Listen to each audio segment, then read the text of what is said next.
simplest first life form to the complexity we see today. So, peer-reviewed paper or papers of 100 to 1,000 is a good start to give evidence that it could happen from chance. So then, since we don't have that, and we know it's not out there, then the best, the easiest, the simplest explanation is that somebody outside of time, space, and matter has intelligently designed what we see.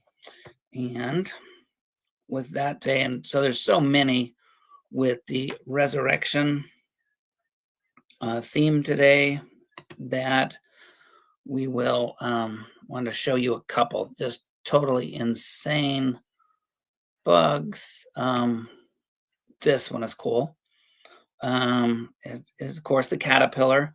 Now we've all seen the butterfly or moth lays the egg. It goes into its little caterpillar stage because, again, this the evolutionary theory, and let me share this one. It is a type of, let me get it up there. Wow, it's up there already.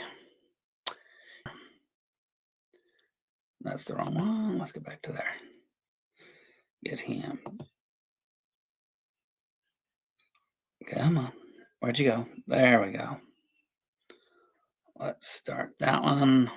He begins to weave a mat of sticky silk. He's actually making some silk. And let's give a little explanation because I've already watched it a couple times. It's so awesome. Evolutionary nature, whatever you want, videos, that little light in there's not going off. They'll add some stuff to make it curious for the viewer, to make it entertaining. But again, listen to his speech on here as we get going. I'll start to stop. I'll stop when we hear it. But, they give these effects like it's actually woohoo. No, it's this little bundle of cells. And this, my argument is that what causes this type of stuff, and the cause, according to those who don't believe there's enough evidence for God, is that it was chance mutations worked on by natural selection. Well, let's see what this guy. So, and just so, I don't know, I'd rather, and maybe because this is for kids too, but I'd rather have just more scientific. Instead of saying Big Bang with the origination, why don't I say Great Expansion? Sure, if you want to say that to the fourth graders, use your funny talk. But, when people are adults, let's use more scientific words. It's supposed to be all chance mutations. And again, they'll say, well, things change to give them a step ahead, a little superpower, camouflage or whatever. It's like, no, this thing had a mutation that allowed then something that was probably hiding out. That's human wordage, but what made him, after generations, do this craziness.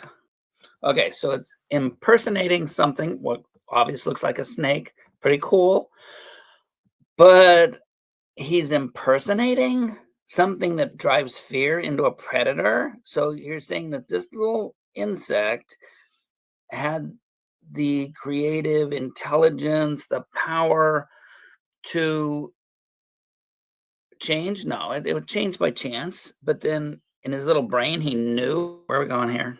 What are we doing? Help. Somebody got to help me on my tech stuff. Why are you still there? I took you away. But isn't that cool? And whether you believe in God or not, you got to still say, it's like, wow, that is crazy awesome. That is a miracle. That is just a wonderful thing. Let's see. I came on late tonight. I didn't advertise that. I sound sick. People, they say I always sound sick. I didn't do much talking. Hopefully I'm not, because sick. For some reason, my voice is weird. This is cool. Hope you had a happy Easter. I had a great time. Worship today was awesome. And then Then went to my daughter's for a dinner. Their husbands were smart. No, they went bike riding, and then had a lot of extended family. Some of my daughter's cousins were there.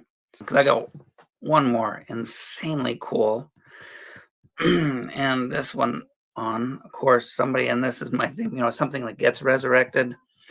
The caterpillar will go in to the and just recreate itself. It'll be like death. It's not really living in there. It's just cells, and they pop out a caterpillar, kind of like a resurrection. Then the other one is our dragonfly. See, man, I'm almost talking and doing this at the same time. The dragonfly and dragoon. There. Here we go. This is cool. It's talking about the hunters and percentages of how many kills they get when they're hunting. And you look at these little guys, and so to me, this is probably even more evidence that you got to have a lot of faith for this. Almost more evidence, or about the same as the soft tissue that's supposed to be 120 to 160, I think, million years old, found in dinosaur bones. And now we found them in multiple species, found them in the tusk of the Triceratops dinosaur. So it's just like, a lot of this stuff is giving seemingly falsified information that the earth is really that old. Any winged creature to have 4 wings that can go independently is mind-boggling. Let's design this. But you're going, this is, I'm thinking how to design that. I'm inside that little guy, seeing those little, like the rubber band kind of muscles that can go. But there's going to be more, because that's just the up and down movement. Did we get it? So yeah, that's what I had tonight. And one more verse. I'm gonna do. So the first one was the first verse I did. Correction. Don't accuse me of lying. Talking about the resurrection. And this is the one, John, which we'll share. And this is when Lazarus had died and was already buried. This is not it. But he was just saying that he is, verse 25, Jesus said to her, I am the resurrection and the life. Yes. And this is what I believe. And this is what millions of Christians believe. These statements, and right here, Jesus said he was the resurrection. And this is before he was dead. These were actually, if it's a fraudulent writing, some of the smartest to have multiple people get in on this, tell such a fable. Again, it's not like there's anybody on here